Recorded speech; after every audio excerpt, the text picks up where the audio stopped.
Good morning to all our Mums at Work members. Today we've got Sharon McNulty with us from Serenity Sparks Joy on how to declutter your workspace, and away you go, Sharon. Thank you so much, Sinead. I am thrilled to be here. I really am. This is something I suppose I have been helping clients with for a long time now, simply because we are now working in a different format than we used to. We used to go into the office and we would have tidied our office. What I'm going to cover today is whether you're working in an office, whether you're working at home, how to declutter whatever area you're working in. Now, normally this is quite a long presentation, so I'm very aware of it's time limited, so I have reduced it well down, but I'll give you the tips that I have on how to do it and how to do it only once. So a wee bit about me. I'm sure a lot of people know who I am anyway. My name is Sharon McNulty and my business is called Serenity Sparks Joy. So I go into homes and businesses to help them declutter and organize, and so much so that they'll never have to repeat it. We all know how we tidy and we organize and we tidy and we organize, and it keeps going and going and going. We never really feel that we get there. The way I do it, you'll only ever have to do it once. And I set up strategies then on how to move forward with it. So I'm fascinated by clutter, how clutter affects us. And I'll go over a wee bit about that. And last year I co-authored a book on how clutter affects us. It is fascinating. We know there's just something not quite right, but it's fascinating whenever you see the changes that happen in our body whenever we're surrounded by clutter at home or at work. So at the minute I work virtually with clients all over the world, or in person now whenever possible with clients in their homes and businesses. And I provide workshops and seminars for any groups that need to help to declutter. So who's affected by clutter? As you can see from this list, everybody is, absolutely everybody. These are just clients of mine, but you could add to this anybody really. Anybody with a heartbeat is affected by clutter, and it's so, so important just to try and, I suppose, reduce it down so that physically and physiologically, we're definitely in better shape, that it's not affecting us the same way. So today I'll briefly go over how clutter affects us, how to organize your workspace, and this is so that we're productive, so that we're motivated, so that we get the best out of our business. Whenever we're sitting at our desk, we want to make sure that we get the best time spent, and by reducing clutter will have a big impact. And then how to move forward. It's all right sorting it out, but how do you keep it going all the time?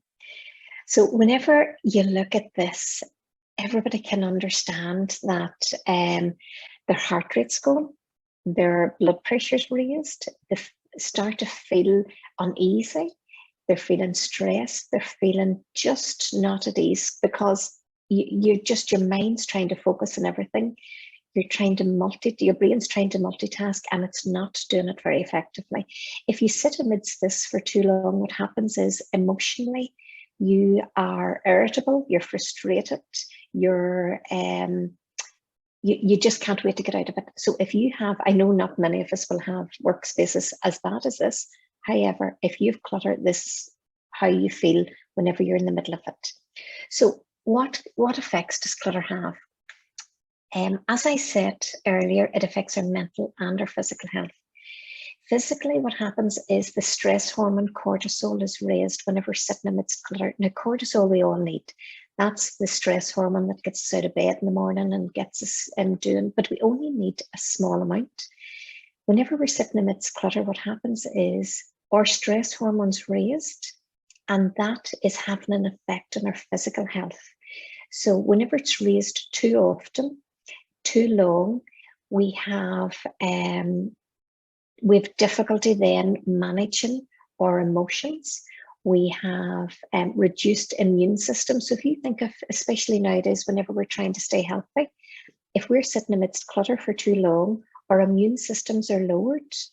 And what happens is we're more prone to picking up illnesses, we're more prone to picking up diseases. You also would find that we're frustrated. We're trying really hard to find things. We're frustrated, we're irritable. And if you look at children who are in a cluttered environment, say a cluttered playroom, what happens is their brain, as I was saying, tries to multitask. It doesn't do so effectively. So we lose concentration.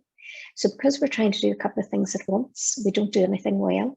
So productivity is well reduced whenever we're sitting amidst clutter. And it's definitely bad for business.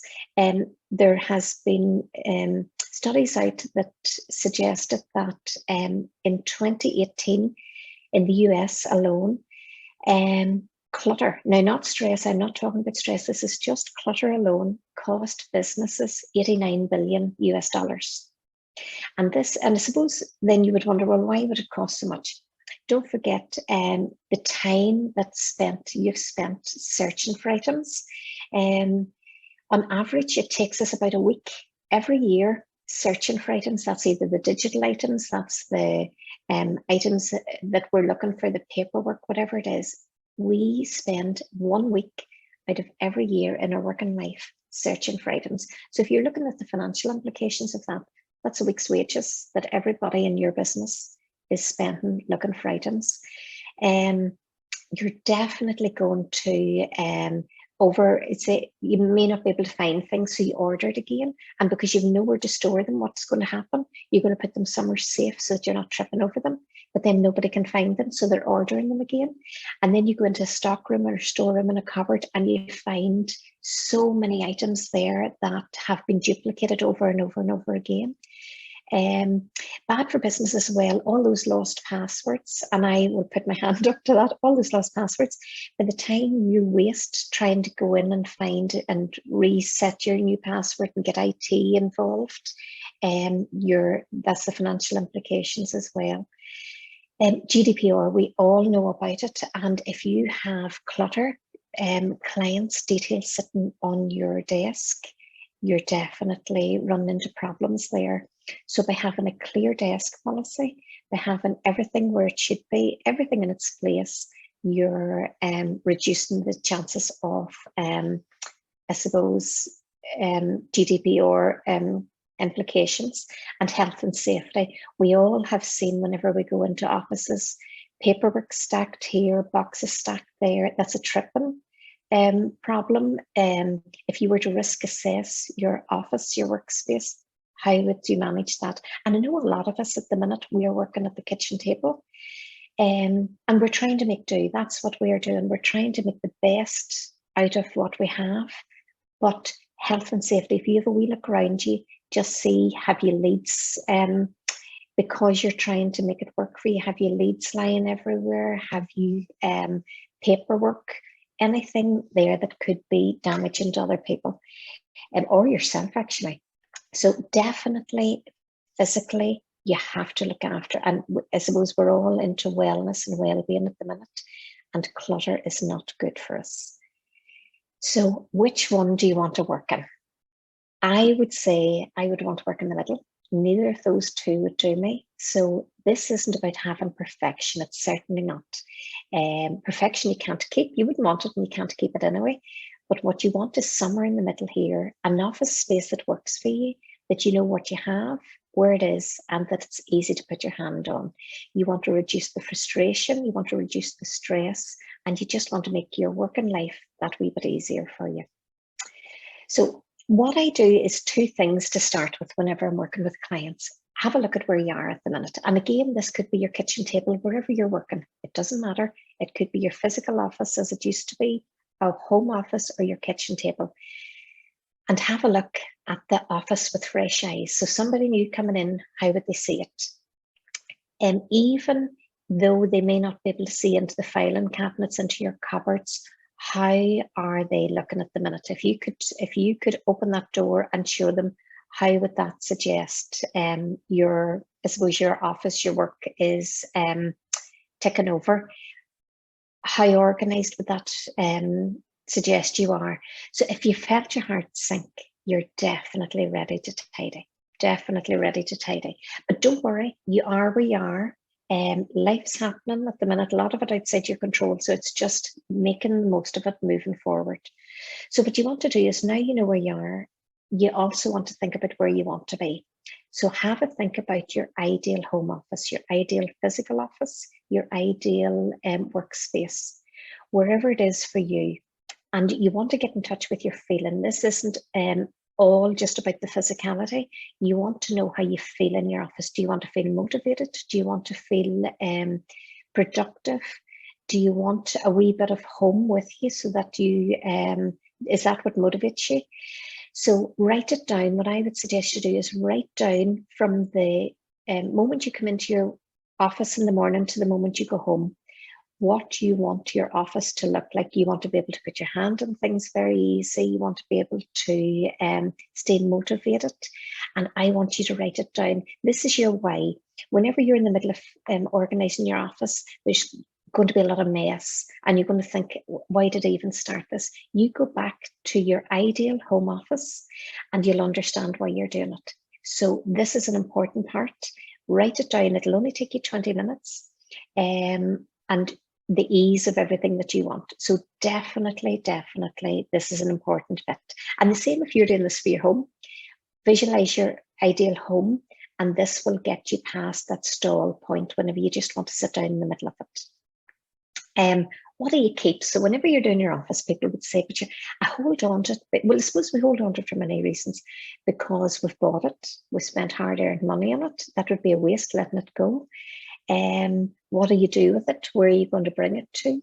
Or you have an emotional attachment to it. A lot of people would say they don't want to let go of things because of emotional attachment. So instead of worrying about what to let go of, turn it on its head and decide the types of things you're going to keep. So the things you absolutely love, the things you want around you. And that is, if you're sitting at your office desk or your kitchen table, do you want a wee photo frame of the family there to keep you motivated? All those things that you love, it's important to have them surrounding you as long as they don't put you off. If you're going to sit and look at the children and memorize the last time you were at the beach or whatever, maybe don't have that straight in front of you. Put it out of your eyesight, but have it close by. Things that are functionally used frequently. So that's a stapler, all those things that you won't need all the time, that you don't love, but you will need occasionally. So the ruler, the stapler, the pens, all of that are things that lead to future joy. So you need to keep those receipts for the tax man. That will definitely spark joy for you later on. But what I would say is, whether they spark joy or not, do not be letting go of items that you need for the tax man or you need for your job. And this is my disclaimer. If you work for another company, double check with them before you let items go, like books or paperwork. And if there's things that you don't particularly want right in front of you, put it to one side, put it further behind the filing cabinet, at the back of the filing cabinet. You don't need to have it within your sight, but if you need it for work, you hold on to it. So how do you start? Normally what you do is you tidy a drawer and you tidy a drawer and you tidy a drawer, and that drawer keeps needing to be tidied. So this way, whenever you're doing superficially, you're only ever going to get superficial results. So this way, you're going to do it in its entirety. And we would say it takes about 8 hours for a home office to be organized properly. Now, the more paperwork you have, it will take a lot longer, but we're talking about a minimum of 8 hours. So rather than saying this is a day wasted, I would suggest you see this as a day to help you start moving forward. And what you want to do is remove everything from your desk. So the way we do it by category. Rather than drawer by drawer by drawer by drawer, we would remove everything from your desk and put similar items together. And then as you go, there might be papers or whatever you definitely don't need, or sweetie papers or something. You can let them go as you go, but you definitely subcategorize. So you put similar items together and then just clean out your space. I would advise you not to put anything back until you sit at your desk and decide what will work for you. Whenever you're putting things back into drawers, use small boxes. I love small boxes, like your phone boxes, your iPad box, and you can have a couple in there, even your Tupperware boxes. So whenever you're putting back your pens, your pencils, you do not need 50 in your drawer. You definitely don't. Have maybe 2 or 3, and the rest you're going to keep in a store. Regardless of whether you're at home or in the office, you're going to create a store for everything else, just like you would in your physical office. So in your drawer, and this is why things get overwhelming, you have too much stuff. So in that drawer, all you're going to put back is 1 or 2 of everything. And the rest you're going to store neatly in a store, wherever you make it. If it's in your kitchen, you're going to make a kitchen cupboard closest to you, your store. So, and then you're going to put it back into your desk. So your books, how do you know what books to keep? So I'm only talking about your book books here. Whenever you're doing your home books, this is completely different. But with your books, workbooks, do you need it to get your job done? Will it provide you with guidance or inspiration for future? Or do you want it just because you want to leaf through it? Is it something that in your work break you really fancy looking through again? A lot of times now with books, you can get the same information on the internet. Do you particularly need that book? Is it out of date? And if it is, let it go. Again, unless you need it for work. So you're going to store your workbooks together, and whenever you have your books on your bookshelf, I would advise you to, I suppose, break it up a wee bit with maybe a photo frame or something that draws your eye towards it and helps you spark joy. And your paperwork, we're drowning in paperwork, and this is the big bit that all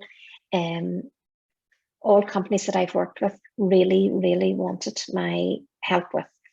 And what happens is we hold on to paperwork, and because we don't have a proper filing system, the paperwork tends to be out of date, but you're holding on to it anyway, even though you're putting a new one in. So what we would say is, if you can do with as little paperwork as possible, try and make it work for you. Okay. So of course, we know we will need paperwork. There's client files, there's different things that you will need for your job. And so what we do is we create a paper mountain. So whenever you have client files, I want you to keep them separate. This is not for your client files. This is for everything other than your client files. So you're going to create a paper mountain, put all your paper together, and then you're going to have 3 bags. You're going to have definitely keep, definitely let go of, or I need to check it. And whenever you're looking at paperwork, what we do is we give ourselves a 3-second rule, okay? So you know as soon as you pick up a piece of paper whether you definitely don't need it. So you'll know if it's something that is from years ago and you know it's out of, you don't need it anymore. You can put definitely let go of. You know, for all the certificates, insurance, anything like that, that you definitely need to keep it. But if it's something that you need more than 3 seconds to look at, you're going to put it into that 3rd category, need to sort. Okay, so this is because what generally happens whenever you're doing paperwork is you sit down in the middle of something and start reading that insurance certificate. Is it this year? Is it that last year? Look how much it cost you. Look how much, oh gosh. And then you start, so you're going down that rabbit hole. So this is to keep you focused. This is to keep you streamlined. You really only want to glance at things. If it's going to take you more than 3 seconds, you're going to put it into the 3rd category, as I say, and you can take your time looking at that later. So that's how to go through your paperwork. And then whenever you have decided what you need, what you're going to keep, you're going to divide it into 3 categories. So you're going to take the definitely keep one and the need to sort one, and you're going to take your time then and work through them. So there's going to be items there that you need to do something with, and you're going to put them to one side. Give yourself a date to do it, a definite date to do it. And I generally do mine on a Friday. Every Friday I go through my pending pile, and by Friday evening it's all done that I can do at that stage. And then what you want to do is you're going to keep those that save because you want to or you have to, as I say, but you have to give everything a home. You absolutely have to give everything a home. If you have one piece of paper that's sitting with no home, that's how clutter builds up again. We store them vertically. You're going to make it work for you, whatever way you have it. If you store it in a filing cabinet, the problem is if you sub categories, you're going to be running into bother. You're never going to find anything. So we generally don't use poly pockets, and we categorize every piece of paper.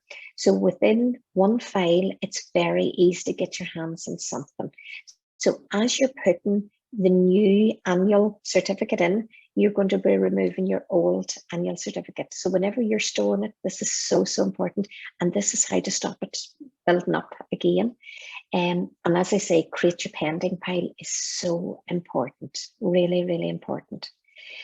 Now, just briefly, you go through everything else within your office to do the exact same thing. Your office supplies, as I said, you don't need 5 things of post-it notes on. You just need 1 in front of you and the other 4 in your store. Electrical, do you need it in your office? Could it be somewhere else?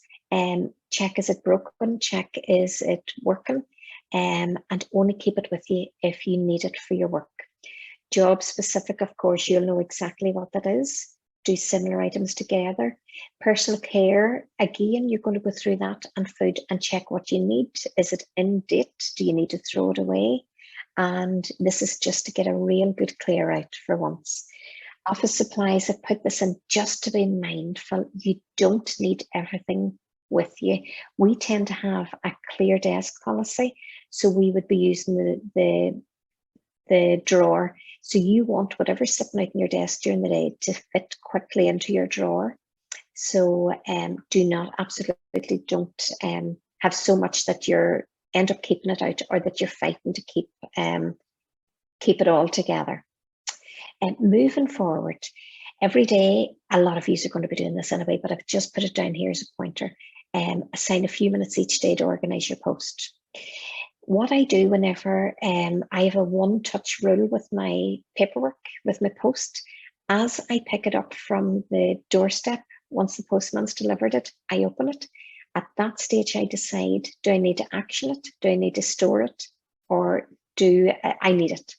So it never actually comes into my home. As I'm walking, that's what I'm doing. And so you don't set it down in the worktop, because we all know what the kitchen worktop's like. It's overflowing with that piece of paper that you mean to do something with. So this is where you're going to use your pending file straight away. And as I say, just moving forward, operate a clear desk policy, and think to yourself, do you really need to print the emails and documents? A lot of the time we're printing and printing and printing, and we don't actually need them. We have it digitally. Digital, I suppose clutter is another session on its own, but whenever we're thinking about physical clutter, do you really need to print it? If you need to print it, you have to do something with it, and that's the problem. Whatever you have in your hand, you have to look after it. So the less in your hand, the better. So how can I help you moving forward? I am available for anybody who wants either in person or virtual organising sessions. And this is for either your business or your home. I do group workshops. So if you have a group, a team there that are working in the office, I can help them organise. And an online course, I have an online course coming out next week for anyone who has no time but a lot of clutter. So you just have to devote between 5 and 30 minutes a day to organising that clutter. Normally you would think, where would I even start? You take days to do it. So this is ideal if you don't have the time. Anybody who wants details of that course, actually send me an email to info@serenitysparksjoy.co.uk, and I'll put you on the list. And as soon as it's live, I can let you know about that. So thank you so much. I am thrilled, absolutely thrilled to, it was just a quick fly through because I'm very aware of time, but I'm thrilled to be able to give you a couple of tips and suggestions that can at least get you through your working day that wee bit easier. Thank you.